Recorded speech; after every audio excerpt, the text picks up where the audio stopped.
গোপালগঞ্জে সেনাবাহিনীর গাড়ি পোড়ানো আওয়ামী লীগ নেতাসহ গ্রেপ্তার ৫। রাজধানীতে পৃথক অভিযান চালিয়ে গোপালগঞ্জে সেনাবাহিনীর গাড়ি পোড়ানো মামলার আসামিসহ আওয়ামী লীগ ও এর অঙ্গ সংগঠনের আরও ৫ নেতাকে গ্রেফতার করেছে ডিএমপির গোয়েন্দা বিভাগ ডিবি।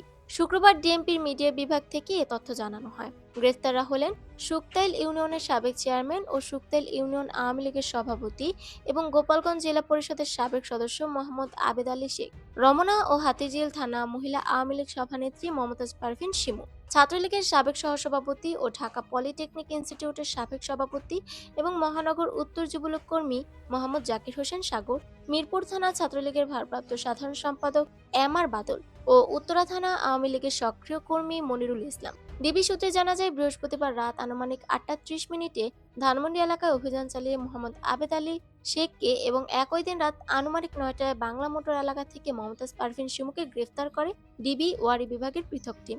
উল্লেখ্য, গ্রেফতার মোহাম্মদ আবেদ আলী শেখ গোপালগঞ্জে সেনাবাহিনীর গাড়ি পোড়ানো মামলার এজাহারভুক্ত আসামি। বৃহস্পতিবার দিবাগত রাত ১২টার পর রাজধানী বনানী এলাকায় অভিযান চালিয়ে মোহাম্মদ জাকির হোসেন সাগরকে গ্রেফতার করে ডিবি সাইবার বিভাগের একটি টিম। গ্রেফতারকৃত জাকির হোসেন সম্প্রতি গুলশান এলাকায় ছাত্রলীগের ঝটিকা মিছিলে অংশগ্রহণ করেছিল বলে স্বীকার করেছে।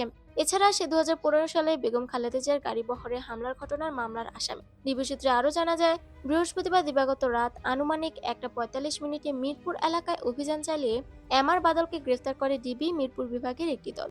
একই দিন রাজধানীতে অভিযান চালিয়ে মনিরুল ইসলামকে গ্রেফতার করে ডিএমপি ডিবির পৃথক টিম। সে গত ১৮ এপ্রিল উত্তরা বিমানবন্দর এলাকায় আওয়ামী লীগের ঝটিকা মিছিলে অংশগ্রহণ করেছিল বলে স্বীকার করেছে।